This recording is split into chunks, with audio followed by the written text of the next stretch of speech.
Hanggang kailan ka pa ba mag-a-abroad? Ito ang tanong na sumasagi sa isip mo tuwing gabi bago matulog at nalulungkot mag-isa. Tuwing tatawag ka sa bahay at maririnig mo ang boses ng mga anak mo. Tuwing makikita mo ang family picture nyo at maiisip mo ilang taon na pala ang lumipas. Sinabi mo noon 5 years lang. Makalipas ang 5 years, sabi mo konti pa. Tapos 10 taon na, then sabi mo last contract na ito. Nakailang last contracts ka na ba na ipinangako sa sarili? Sa ngayon, nasa halos 2.19 million ang ating mga OFWs. At ayon sa Dolly Institute of Labor Studies, 34 years ang pinakamatagal na ginugugol ng OFWs working abroad. 12 years in the average para sa mga OFWs na may asawa. At ang nakakalungkot, 66% ng mga pamilyang OFWs saved less than 25% of remittances.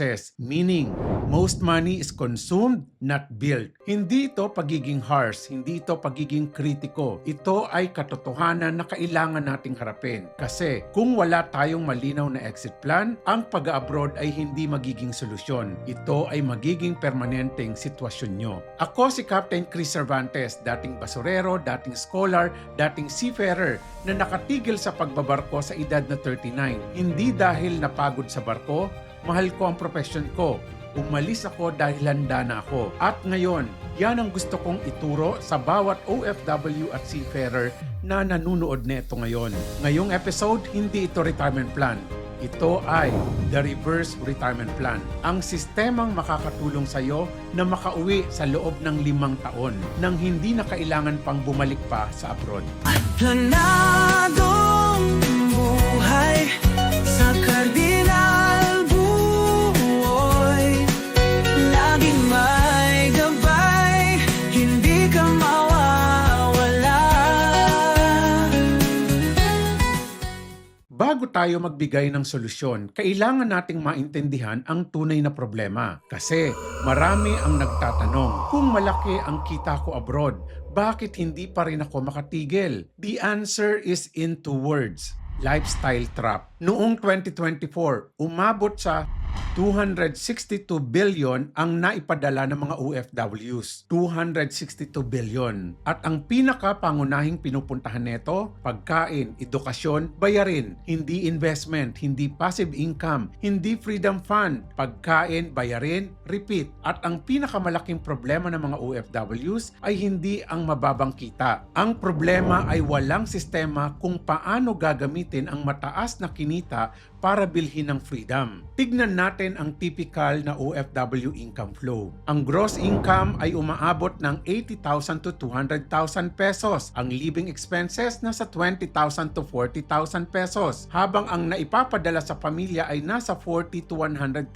pesos. Ang tulong na pinamimigay sa kamag-anakan nasa 5,000 to 20,000 pesos kada buwan. Less natin ang buwis, fees, insurance abroad. Habang ang natitira para sa investment, halos wala kung meron man, maximum to 25,000 pesos. Ang resulta, malaki ang kita pero walang naibubulsa. Tumataas ang lifestyle pero hindi ang kalayaan at ilang taon pa rin ang kanilang gugugulin sa abroad. Tumataas ang kita pero kapag tumataas ang sweldo, tumataas din ang padala. Tumataas ang gastos, tumataas ang inaasahan, pero hindi lumalapit sa exit date. Kaya ang solusyon ay hindi mas malaking sweldo. Ang solusyon ay mas matalino at mas maayos na sistema. Kaya ito ang mga tanong na dapat mong sagutin ngayon. Magkano ang iyong totoong naitatabi kada buwan? Hindi ang gastos, ang aktwal. Ano ang porsyento ng kita mong napupunta sa investment na kumikita? May exit date ka na ba? Hindi balang araw, isang konkretong date dapat. Kung bukas ay titigil ka na mag-abroad, may mapagkukunan ka pa rin ba kada buwan?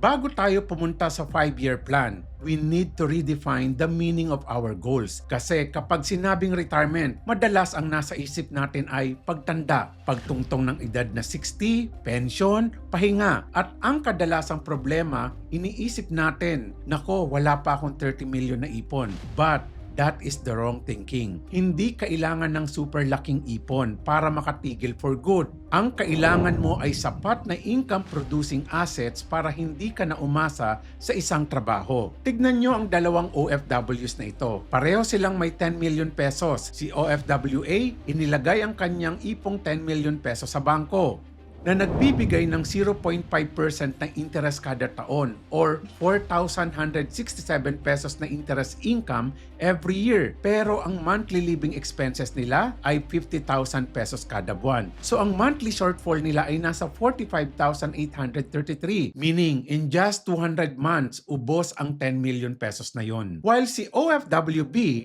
nagbuo siya ng kanyang investment portfolio na kung saan ang kanyang 10 million pesos, 3 million pesos neto ay inilagay niya sa Money Tree na nasa fund na Global Dynamic Income Paying Fund na kumikita ng 6% na dividend per annum at tumataas pa ang kanyang price per share. Another 3 million pesos inilagay niya sa REITs na nag-a-average ng 6.5% per annum na yield and 2 million sa Philippine stocks na mga blue chips company. 1 million sa mutual fund at yung 1 million ay pinangnegosyo niya. And every month, nagbibigay ito sa kanya ng kita na 75,333 or a yearly income of 903,996. Gawa ng kanyang diversified na portfolio. Ang pagkakaiba, hindi ang laki ng pera. Ang pagkakaiba ay kung paano ginamit ang pera. Si OFWA ay may malabundok na pera, pero buwan-buwan unti-unti itong gumuguho. Si OFWB naman ay may malailog na income na hindi tumitigil ang agos. At importanteng malaman natin ito, ang mga OFWs ay may special na benepisyo sa REITs. OFWs who invest in Philippine REITs are exempted from 10% withholding tax on dividends, making the effective yield even higher for our kabaro abroad.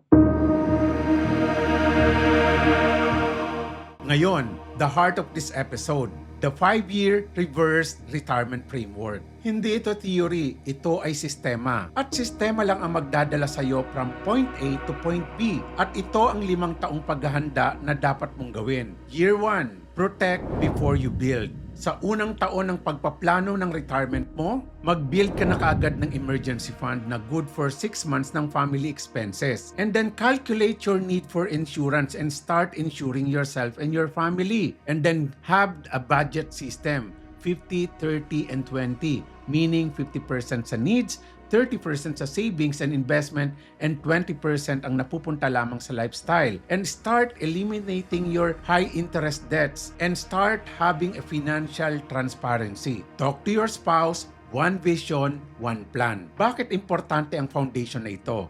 Kasi karamihan sa mga nabigo sa planong mag-for good ay ang mga taong tumigil ng walang savings at investment system. Hindi masustain ang budget, then biglang nagkasakit ng walang insurance, tapos siya lang ang tanging inaasahan ng buong pamilya. Ang ending, kailangang uli bumalik sa abroad. Ang target dapat ay magkaroon ng halimbawa 150,000 to 300,000 pesos na emergency fund, life insurance coverage, minimum total debts, i-add mo ang iyong 10 times na annual income. Yun ang kailangan mong insurance coverage. Monthly investment rate dapat nasa 20 to 30% of your net income. And eliminate your credit card and bad debts. And update all the beneficiaries of your life insurance policies. Matapos ang unang taon ng paghahanda, year 2, palakihin ang earning power. Mag-upskill ka, maghanda para sa pagbabalik mo for good. Invest in at least one new skill na pwede mong ipangpalit sa kinikita mo ngayon. Enroll in online course, get certification, and get technical upgrade. And start building a side income while you are working, like freelancing and online selling. Negotiate. Research mo, magkano ba ang rate ng position mo sa ngayon? Kasi kailangan mong ma-maximize kung ano man ang pwede mong maging mas mataas na salary. Financial education. Read at least 2 books on investing. You can also read my books. Attend webinars. If hindi ka pa naka-attend ng webinar ko, please attend. And follow credible financial content. Goal. Ang goal ay dapat magkaroon ka ng 2 income streams bago magtapos ang year 2. Ang target mo for year 2, ang magkaroon ng second income stream na kaya man lang kumita ng 5,000 to 30,000 per month. And make sure that every month you are investing 30% or more of your combined income. And develop at least one new certified skill or income generating ability. And read at least minimum of 2 books. And every time na tumatanggap ng bonus, 50% neto ilagay sa direct investment. At sa ikatlong taon ng iyong pagpaplano, mag-build ng income-producing assets. Mag-open ka ng investment sa Money Tree na nakalagay sa Global Dynamic Income Paying Fund and make sure you do a regular monthly top-up on it. Ang kagandahan nito, ito ay nagbibigay ng 6% na dividend na tax-free. And then plus,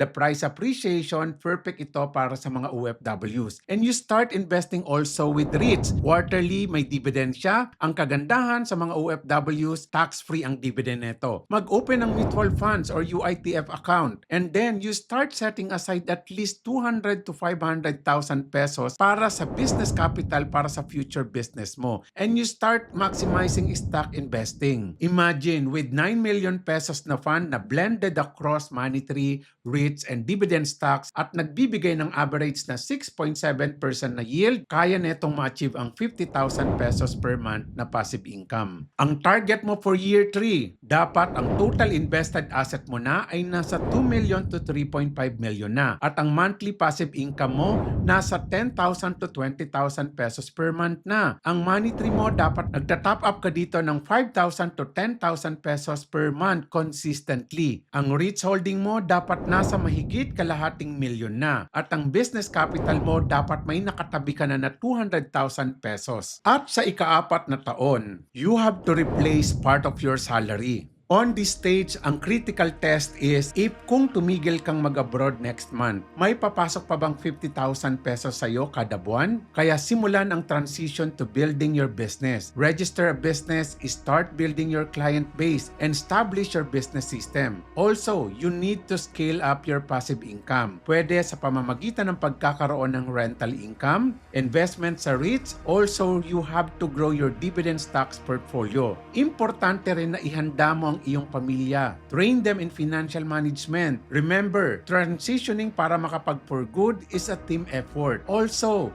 reduce dependency. Work toward passive income, covering 50% of family monthly needs. This will be your critical year. Most people never reach this step because they stop at saving. The transition from saving money to income from assets, that is the real game changer. At ang mga importanteng numero on year 4, ang monthly passive income mo dapat nasa 30,000 to 50,000 pesos na, covering 50% plus of your family needs. Ang business revenue mo dapat nasa 20,000 to 80,000 per month na at lumalago pa. At ang total invested asset mo ay dapat nasa 5 million to 7 million pesos na. Months of passive income coverage, 3 months fully covered by assets alone. And last contract decision, plan the final contract, real exit date set. At eto na ang pinaka-importante, year 5, design your transition, hindi basta pag-uwi. Return to purpose. Hindi lang ito retirement, kundi transition. Meaning, dapat may negosyo,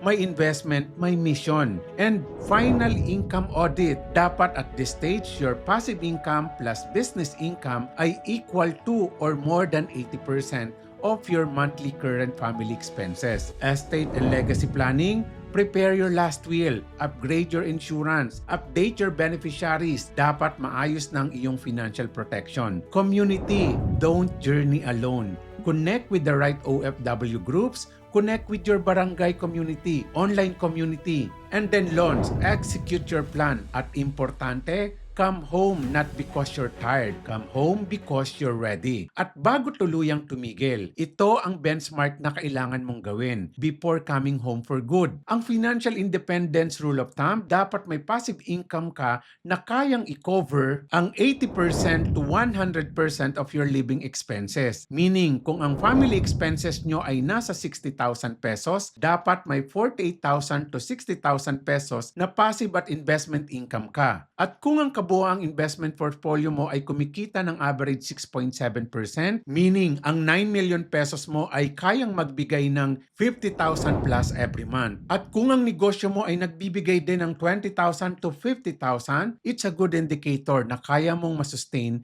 na hindi naaalis pa ng Pilipinas. Sa ganyang pagkakataon, ang year 5 target number mo ay dapat ganito na. Ang passive income na nanggagaling sa investments ay dapat nasa 30,000 to 50,000 per month. Ang business or active income mo dapat nasa 20,000 to 50,000 per month. Ang total monthly income mo ay dapat nasa 50 to 100,000 pesos plus. Ang total invested asset base mo ay dapat nasa 7 million to 12 million pesos na. Ang life insurance, fully adequate na dapat, following the dime framework. Ang emergency fund, dapat kayang i-replace na ito ang 12 months expenses mo. Ang exit date, dapat confirmed and final na. Gusto kong magbigay ng idea sa iyo na hindi mo malilimutan. Ang karamihan sa atin ay nagtatayo ng malabundok na pera. Malaki, mataas, kahanga-hanga. Pero ang bundok ay walang daloy at ang isang bagay na walang agos, unti-unting nabubukalan. Kaya naman, hindi bundok ng pera ang target. The goal is to build a river of income that never stops even when you are no longer working. At ito ang pinakamalaking mindshift na kailangan ng bawat OFW or seafarer. From saving mindset, mountain idea na nagsasabi na I save 5 million pesos, I spend from it. Ang principal decreases every month. Ang fear, mauubos ang pera. Ang goal, malaking amount dapat sa bangko. Ang outcome, isang beses ka lang pwedeng mag-retire. From that mindset, you have to shift to freedom mindset or yung malailog na idea ng money. I build 5 million pesos in assets. Assets pay me. Ang principal stays intact or grows. At patuloy itong kikita kahit wala na siyang kita. Ang goal, monthly income from the assets. Ang outcome, you choose your work every day. One question that changes everything. Yung hindi yung magkano ang naipon ko, kundi magkano ang kinikita ng pera ko kada buwan. Kasi ang savings account ay may end date. Ang cash flow mula sa tamang investments ay walang end date at yun ang tunay na freedom. Ngayon, pag-usapan natin ang bagay na hindi binabanggit sa financial planning. The true cost of staying abroad too long. Hindi mo ito makikita sa Excel file mo. Wala ito sa financial plan mo. But this is the most expensive price to pay. Ano ba ang hindi na maibabalik ng pagiging OFW? Ang iyak ng iyong anak na hindi mo narinig dahil tulog ka pa habang siya ay gising. Graduation ng panganay na pinapanood mo lang sa video call. First steps ni baby na hindi mo nakita. Birthday ng tatay mo at biglang namatay habang nasa barko ka pa. Lolo, kailan ka uuwi? Na tinatanong ng apo mo sa telepono. At ngayon, tinatanong ka ng asawa mo. Kailan tayo hihinto sa ganitong klaseng sistema? Money can be earned, but time cannot be earned back. Alam kong alam mo na ito, naramdaman mo ito, pero ang tanong, kailan mo gagawin ang aksyon sa desisyong ito? Your exit strategy is not only a financial plan, it is a family plan, a life plan, a legacy plan. At ang pinakamaganda para simulan ito, ngayon na. I'm not telling you na umuwi ka na bukas. Ang sinasabi ko, simulan mo na ang plano ngayon para magkaroon ng exit date na hindi na magbabago.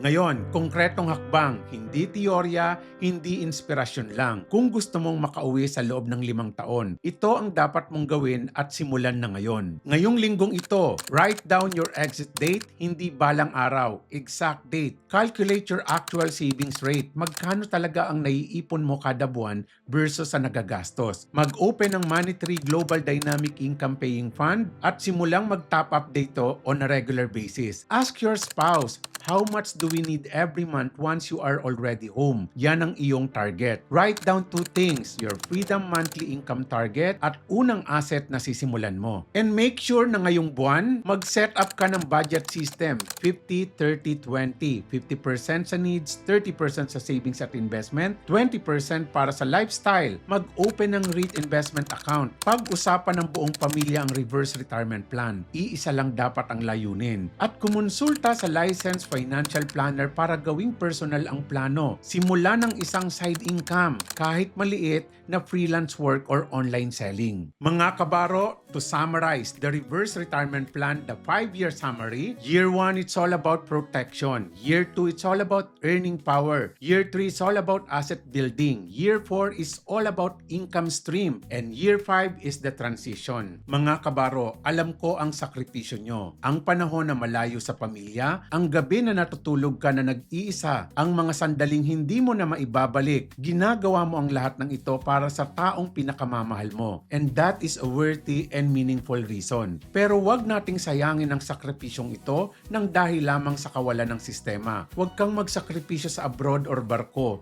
nang walang nakadesign na exit plan. Let us not allow working abroad to become a permanent condition when it was supposed to be only a temporary path. Dalawang klase ng OFWs. Una, nagtatrabaho abroad nang walang exit plan. 5 years, 10 years, 15 years, or 30 years nang nagtatrabaho. Pag sinabi mong magplano, ngingiti lang at sabay sagot, saka na. Yes is earning big, but little freedom. Yung pangalawang klase, nag-a-abroad pero merong reverse retirement plan na. Year 1, about foundation. Year 2, skills plus second income. Year 3, assets na kumikita. Year 4, passive income replaces 50% of salary. And year 5, home, ready and free. Para sa kanya, ang malaking kita ay magbibigay ng mas malaking kalayaan. Imagine that. Same sacrifice, different destination. Ang pinakamalaking kayamanan ay hindi ang milyon-milyon sa bangko. Ang pinakamalaking kayamanan ay ang gumising ng isang umaga at malalaman mo na hindi na ako nagtatrabaho dahil kailangan ko. Nagtatrabaho ako dahil gusto ko. Yan ang kalayaan, yan ang tagumpay, at yan ang ibig sabihin ng planadong buhay. Huwag kang umuwi dahil pagod ka na, umuwi ka dahil handa ka na. Simulan mo ang plano ngayon para isang araw, hindi malayo, makauwi ka nang hindi na kailangang bumalik pa. Ako si Captain Chris Cervantes at ito ang planadong buhay. Hanggang sa susunod na episode, tandaan, maunlad ang pamumuhay sa planadong buhay. Kardinal